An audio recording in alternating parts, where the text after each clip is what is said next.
Sejam todos muito bem-vindos ao Centro de Assistência Espiritual Herdeiros da Luz. Eu me chamo Lucas e vou conduzir com vocês hoje nossa reflexão. Vejo pessoas novas, sejam muito bem-vindas. Hoje nós vamos dividir o nosso trabalho em dois momentos. Primeira parte faremos uma reflexão sobre um texto que escolhemos e na segunda parte teremos o atendimento fraterno seguido de passas. Tudo bem? Hoje nós vamos falar sobre um tema que está no nosso post. O tema é tempo de colheita. Da compreensão do Evangelho a transformar o mundo interior. E esse tema foi inspirado na passagem que está em Mateus capítulo 13. E eu vou tomar a liberdade de fazer a leitura para ser impecável com as palavras. No capítulo 13, Jesus saiu para pregar e está às margens do lago de Genezaré. E acho que foi um dia muito inspirado porque ele conta várias parábolas. E nós vamos trabalhar uma das 6 parábolas que o Cristo pregou naquele dia e utilizaremos a parábola do joio e do trigo. Diz assim o texto: propôs-lhe outra parábola. O reino dos céus é semelhante ao homem que semeou boa semente no seu campo. Enquanto todos dormiam, veio seu inimigo e semeou o joio no meio do trigo e foi-se embora. Quando o trigo cresceu e começou a granar, apareceu também o joio. Os servos do proprietário foram procurá-lo e disseram: Senhor, não semeaste boa semente no teu campo? Como então está cheio de joio? Ao que este respondeu: um inimigo é que fez isso. Os servos perguntaram-lhe: queres então que vamos arrancá-lo? Ele respondeu: não, para não acontecer que ao arrancar o joio, com ele arranqueis também o trigo. Deixai-os crescer juntos até a colheita. No tempo da colheita, direi aos ceifeiros: arrancai primeiro o joio e atai-os em feixes para ser queimado. Quanto ao trigo, recolhei-o para o meu celeiro. Assim como diversas outras parábolas, o texto nos relata que, após a pregação, os discípulos estiveram com Jesus, em particular, e falaram: mestre, o que o Senhor quis dizer?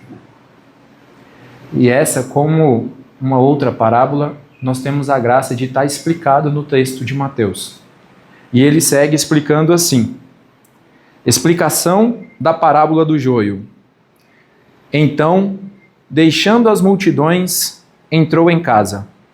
E os discípulos chegaram-se a ele pedindo-lhe: explica-nos a parábola do joio no campo. Ele respondeu: o que semeia a boa semente é o Filho do Homem. O campo é o mundo. A boa semente são as pessoas do reino. O joio são as pessoas do maligno. O inimigo que o semeou é o adversário. A colheita é o fim do mundo. Os ceifadores são os anjos. Da mesma forma que se junta o joio e se queima no fogo, assim será no fim do mundo. O Filho do Homem enviará seus anjos, e eles apanharão do seu reino todos os escândalos e os que praticam a iniquidade, e os lançarão na fornalha ardente. Ali haverá choro e ranger de dentes. Então os justos brilharão como o sol no reino de seu Pai. O que tem ouvidos, ouça. Meus irmãos, se fosse simplesmente para explicar a parábola, nós poderíamos terminar nossa conversa agora. Não é a minha pretensão explicar a parábola do joio e do trigo, porque o Cristo foi muito direto ao afirmar de que no mundo convive, nesse mundo de provas de expiação, convivem juntamente o joio e o trigo. E haverá o momento da ceifa, em que o joio será separado do trigo. A proposta que trago para hoje é refletirmos alguns pontos adicionais. E eu trouxe 3 para que nós possamos refletir. O primeiro é: quando será essa colheita?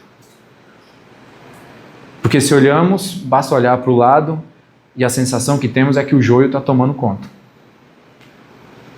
Basta nos lembrar de Ucrânia, Palestina, PCC e demais outras coisas.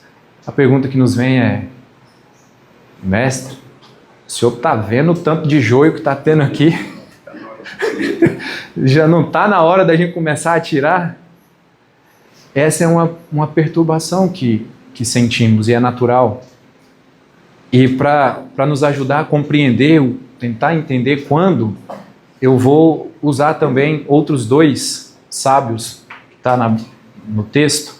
O primeiro deles remonta a um texto do ano de 765 a.C., o profeta Isaías. O profeta Isaías é um dos mais importantes profetas do povo hebreu. O profeta Isaías era muito firme na sua posição crítica à crise e à corrupção moral que havia no meio do povo hebreu em um momento de prosperidade econômica e prosperidade material. Isaías dizia que o homem é um pecador e que tinha como compromisso se redimir diante de Deus, porque Deus exigia que as relações humanas fossem pautadas na caridade, no amor e na justiça. E Isaías não via esse comportamento em meio aos poderosos, em meio às pessoas, em meio àqueles com quem convivia na sociedade hebraica daquele tempo.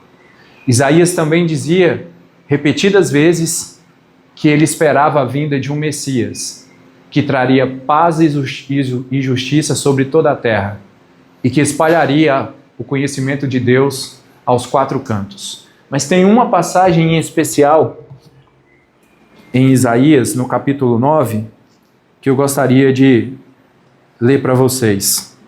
Ele diz assim: o povo que andava nas trevas viu uma grande luz. Uma luz raiou para os que habitavam uma terra sombria.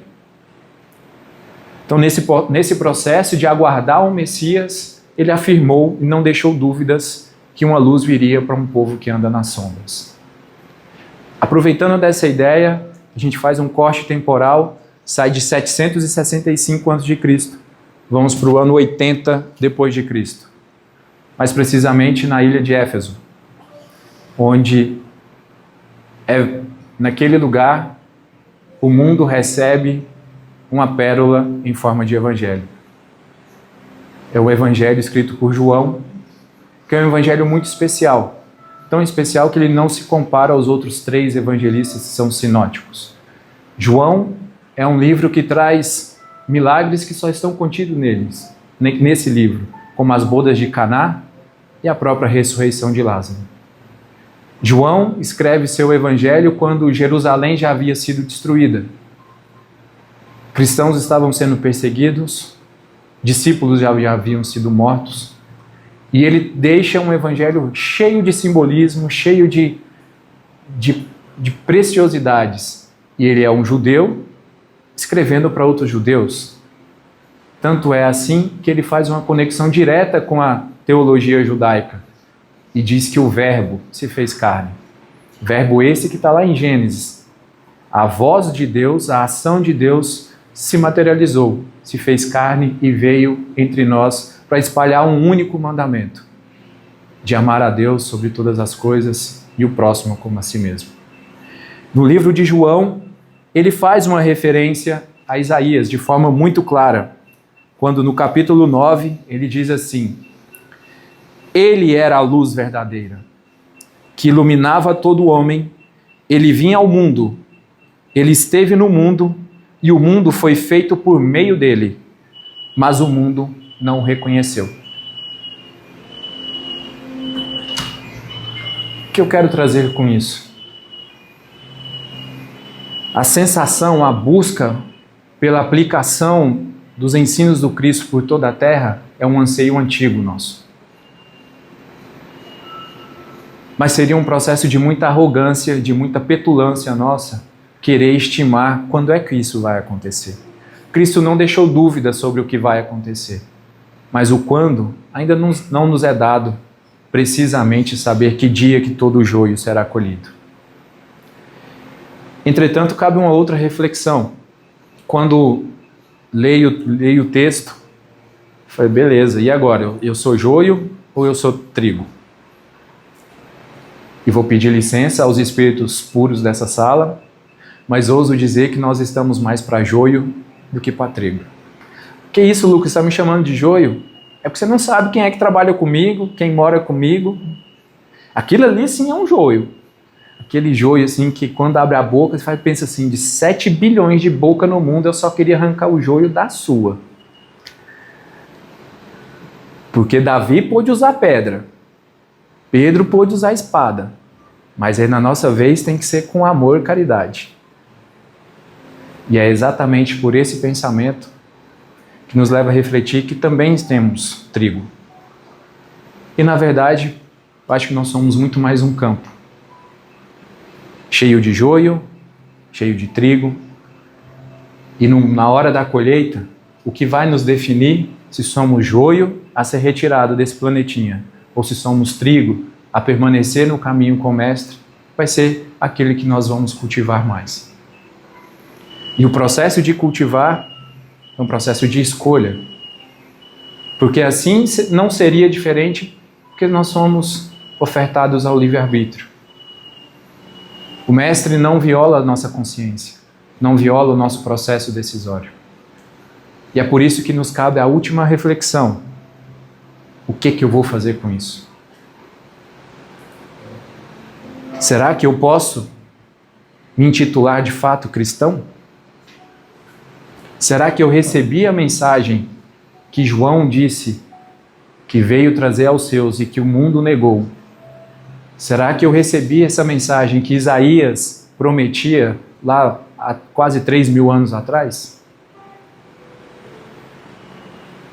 Em processo íntimo, eu confesso a vocês que eu nem poderia me chamar de cristão. Por tamanha necessidade de modificação de hábitos. Estar aqui na frente não me faz ser uma pessoa melhor. Estar aqui na frente me leva a ter muito mais consciência do caminho que preciso percorrer. Porque Cristo não quer ser lembrado como um símbolo religioso. Símbolo religioso, centenas de milhares de pessoas nesse planeta já o reconhecem. Centenas de milhares de pessoas se reúnem para comemorar a data do seu nascimento. Centenas de milhares de pessoas se reúnem para lembrar a sua passagem, a sua morte. Centenas de milhares de pessoas se colocam em procissão para várias coisas. Mas será que isso sai da superficialidade? Cristo não veio aqui para ser popstar. Cristo veio aqui para reformar consciências e para se colocar como modelo e guia. E é essa escolha difícil que nós somos colocados a fazer diariamente. Permitiremos que o Evangelho seja o nosso modelo e guia de vida? Permitiremos assim fazer a colheita do nosso joio interno e deixar que o trigo floresça? Porque será um processo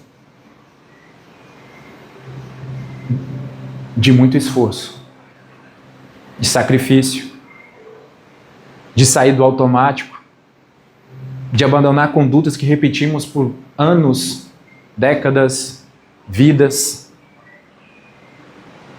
Mas o Cristo nos aguarda pacientemente. Se assim não fosse, ele não seria tão sereno em perceber que o mundo entenderia e deturparia sua mensagem. Que o mundo se perderia entre conflitos.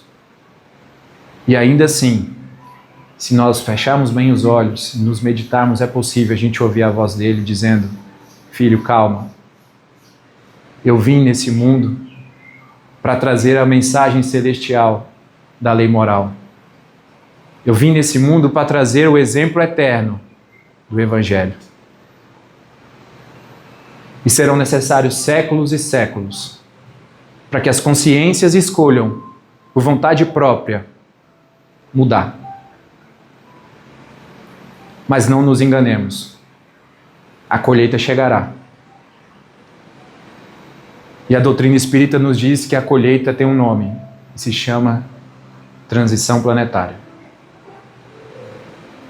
É nesse processo que a nossa consciência vai nos apertar, é nesse processo que o peito vai apertar, é nesse processo que a angústia aumentará, para nos lembrar: ei, o que você está plantando?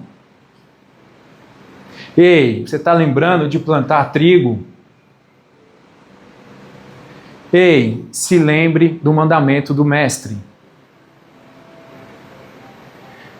E quando o mundo todo pede para a gente acelerar, para esquecer de pensar nisso, momentos como esse nos lembra de ir ao contrário do mundo. Desacelerar.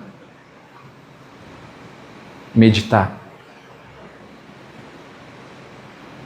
Encarar com mais serenidade os desafios que nós temos. Porque o joio que carregamos no nosso coração não é defeito, não é problema, não deve ser encarado como culpa, mas ele pode ser olhado como material pedagógico para a gente realizar a transformação que a gente precisa. E o dia que for a nossa vez de prestarmos contas, sermos colhidos como trigo e guardado no celeiro bem pertinho do coração do Mestre. Faz sentido? Vamos fechar os nossos olhos, respirar profundamente e agradecendo por esse momento, Senhor. Que o Senhor possa visitar os nossos corações, que o Senhor possa habitar a nossa mente.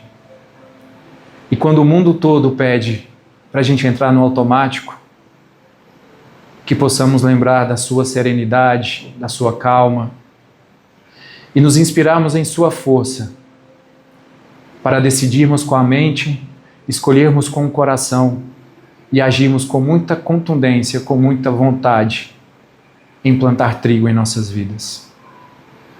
Pai nosso que estais nos céus, santificado seja o vosso nome, venha a nós o vosso reino, seja feita a vossa vontade, assim na terra como no céu.